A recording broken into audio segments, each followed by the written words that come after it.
Shalom, shalom, c'est le pasteur Josué. J'interviens dans le cadre de Pain quotidien sur le thème déjouer les complots tiré de Néhémie 4, verset 11. Déjà, j'aimerais rappeler le thème du mois qui est celui de libérer les destinées. Le thème de la semaine également, qui fait partie de notre étude, les ennemis de la destinée. Je bénis le Seigneur avant d'aller plus loin pour la vie de l'évêque, notre maman, le docteur, son épouse, maman Sarah, et également je rends toute la gloire à Dieu pour tous les pasteurs et le peuple de Rehoboth. Amen. Je fais la lecture. Néhémie 4, verset 11. Et nos ennemis disaient, ils ne sauront et ne verront rien jusqu'à ce que nous arrivions au milieu d'eux. Nous les tuerons et nous ferons ainsi cesser l'ouvrage. Que Dieu bénisse sa parole.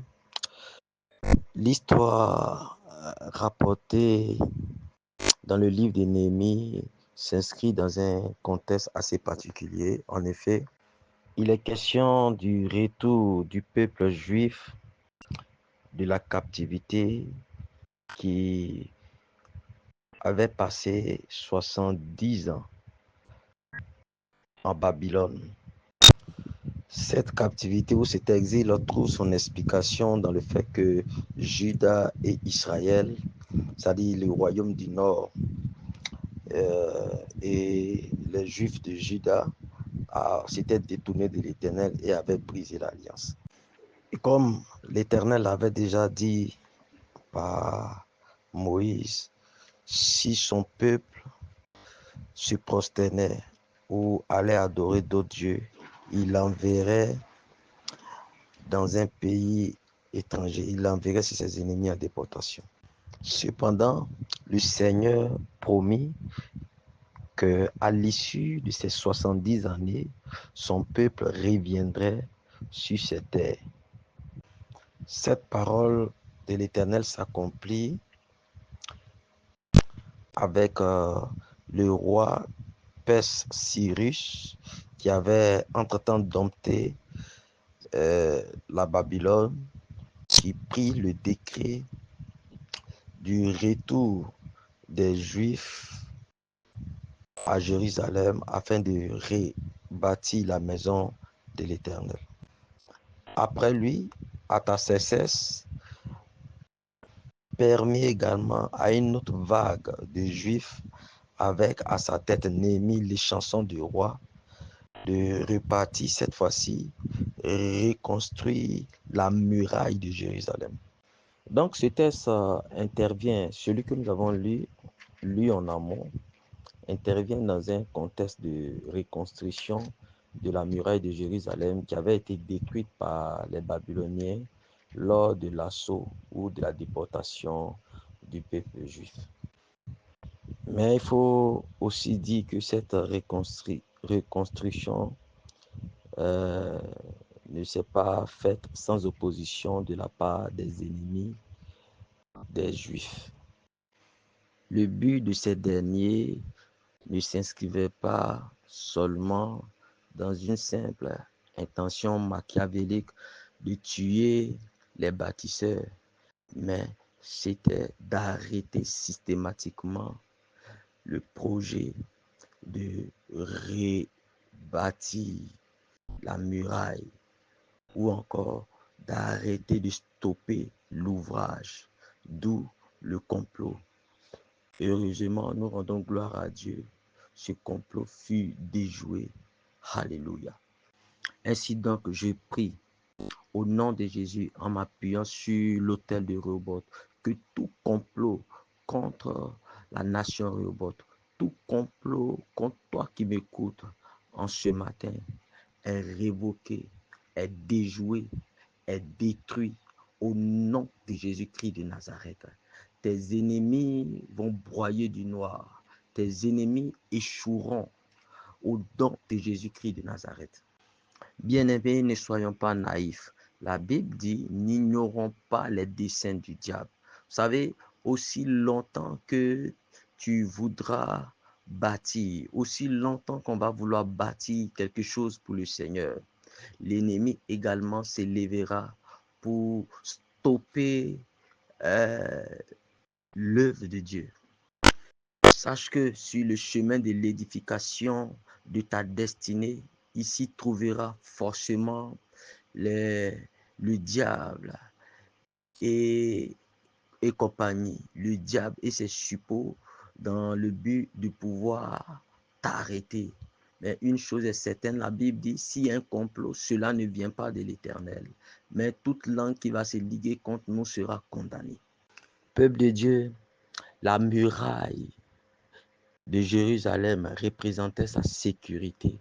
Le diable savait que si cette muraille avait été reconstruite, le peuple serait en sécurité. Mais également, la reconstruction de la muraille, c'était également le retour au culte de Yahweh, au culte du vrai Dieu. Le retour, c'est-à-dire le retour à l'alliance du vrai Dieu. Vous savez, lorsque Satan attaque la vie d'une personne, attaque la vie d'un enfant de Dieu, attaque la vie de l'Église, il vise une seule chose, détruire notre alliance avec le Seigneur, nous séparer de la foi de notre Seigneur, briser la foi que nous avons en Dieu. Mais je vais déclarer dans le nom puissant de Jésus que cela n'arrivera pas, cela n'aura pas lieu. Alléluia. Maintenant, puisqu'il est question de déjouer les complots, nous allons nous poser la question de savoir comment déjouer donc les complots de nos ennemis. Prenons toujours le chapitre 4 de Néhémie au verset 8. La Bible dit, ils se liguèrent tous ensemble pour venir attaquer Jérusalem et lui causer du dommage. Au verset 9, la Bible dit, nous priâmes notre Dieu et nous établîmes une garde jour et nuit pour nous défendre contre les attaques. Amen. Église, lorsque l'ennemi nous attaque, lorsque l'ennemi complote contre nous, la première chose à faire, numéro 1, c'est de prier, de jour comme de nuit, c'est de monter la garde, c'est de se confier en l'Éternel. Car ce n'est ni par nos propres moyens, ni nos propres forces qu'on arrivera à bout des assauts, des complots de nos ennemis ou de nos adversaires, mais c'est en nous agenouillant, en priant, en demandant la grâce de Dieu. Numéro 2, la Bible dit au verset 14, je regardais et m'étant levé, je dis aux grands, aux magistrats, au reste du peuple, ne les craignez pas. Souvenez-vous du Seigneur grand et redoutable. La deuxième chose à faire donc, c'est de pouvoir croire. La foi en Dieu devrait nous rendre assez sereins. La foi en l'Éternel est une arme redoutable.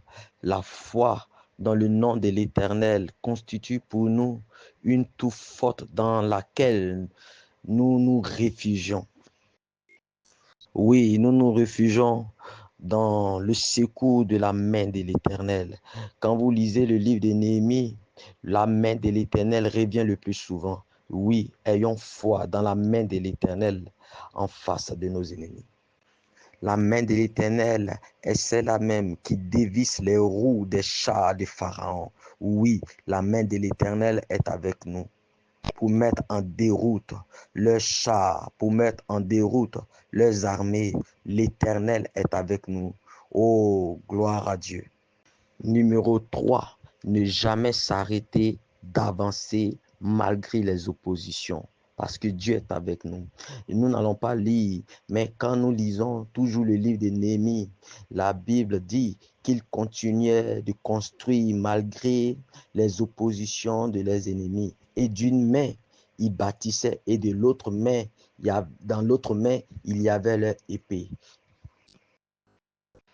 Ce qui veut dire que aussi longtemps que nous allons persévérer avec les âmes à la main, c'est-à-dire en priant, nous déjouerons les plans de ceux qui veulent nous détruire. Que l'Éternel nous bénisse. Que Dieu bénisse ta semaine. Que Dieu bénisse ta journée. Au nom de Jésus. Et que les plans de l'enfer contre l'Église, contre Rehoboth, soient déjoués. Au nom de Jésus, nous avons prié. Amen, amen, amen.